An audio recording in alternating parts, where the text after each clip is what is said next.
ஒரு ஆம்பளைக்கு நல்லா ட்ரெஸ் பண்ணணும்னு ஆசையே கிடையாது. மேக்சிமம் சட்டை போட்டு வந்தானே சந்தோஷப்படுறேன்.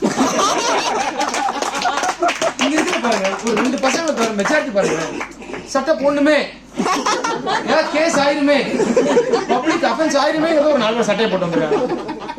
இவ்வளவுதான் எனக்கு மேக்சிமம் எஃபர்ட். நாங்க பயங்கரமா குரூம் ஆயிட்டேன். எங்க அடுத்த வேலை புது பொண்ணு பிடிக்கிறது மட்டும்தான். ஆபீஸ் போறாரு பாருங்க, அவர் ஆபீஸ் போறாரு, அவர் ஆபீஸ் போறாரு பாருங்க, சாணியில முக்கியத்துவம் ஒரு சட்டை ஆபீஸ்ல போட்டு எங்களுக்கு நல்லா ட்ரெஸ் பண்ண இன்ட்ரெஸ்ட் இருக்கு. பொண்ணுங்களுக்கு தான் ட்ரெஸ் பண்றதுல இவ்வளவு இன்ட்ரெஸ்ட். என்ன ட்ரெஸ்ஸிங்ன்றீங்க? இந்த மேடம் தான் உங்களுக்கு நார்மலா வந்துருங்க.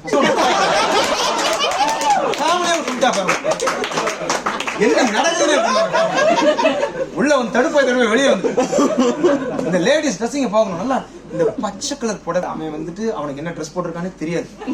என்ன கலர்? ஓ இந்த கலரா, சரி வேற கலர் போடுவான். அவனை கொண்டு போய் அப்படி ஒரு அவன் நல்லா குரூம் ஆயிட்டானா அவன் இடத்துல பொண்ணுட்டு போடுறான். ஒருவேளை என் ஃப்ரெண்டு சீட் பண்ண மாட்டான், எனக்கு நம்பிக்கை இருக்கு. ஏன்னா ட்ரெஸ் என்னதான் மாறணும், உள்ளுக்குள்ள அதே அழுக்கு. பல வருஷமா ஊர்ன பாடி, அதனால எதுவும் பண்ண முடியாது எனக்கு தெரியும். ஆனா ஒருவேளை சீட் பண்ணா இந்த பொண்ணு தான் காரணம். ஆனா இதை பார்த்ததுக்கு அப்புறம் என் வாழ்க்கையில ஒண்ணு புரிஞ்சிச்சு சார். இந்த விஷயத்த பார்த்தப்பறம் எங்க அம்மா எனக்கு பயங்கர மரியாதை இருந்துச்சு. ஏன்னா நான் ஒரு போட்டு தொப்பையோட லுங்கிய கட்டிட்டு நடுகால உட்காந்துருக்கேன். ஏமா இந்த பீஸ் இப்படியே உட்காந்துருக்கேன், இது ஏதாவது பண்ண சொல்லலாம்ல அப்படின்னு கேட்டே இருக்கேன். அவர் அப்படியே விடுறாரு. நான் வாழ்ந்த 30 வருஷத்துலயும் எங்க அப்பாவோட சம்பளம் ஒண்ணு கூட வெளியே போனதே கிடையாது. அதுக்காக எங்க அப்பா நல்லவர்னு அர்த்தம் கிடையாது. எந்த பொண்ணு எங்க அப்பா அப்ரோச் பண்ணதே, எங்க அம்மா இன்க்ளூட்.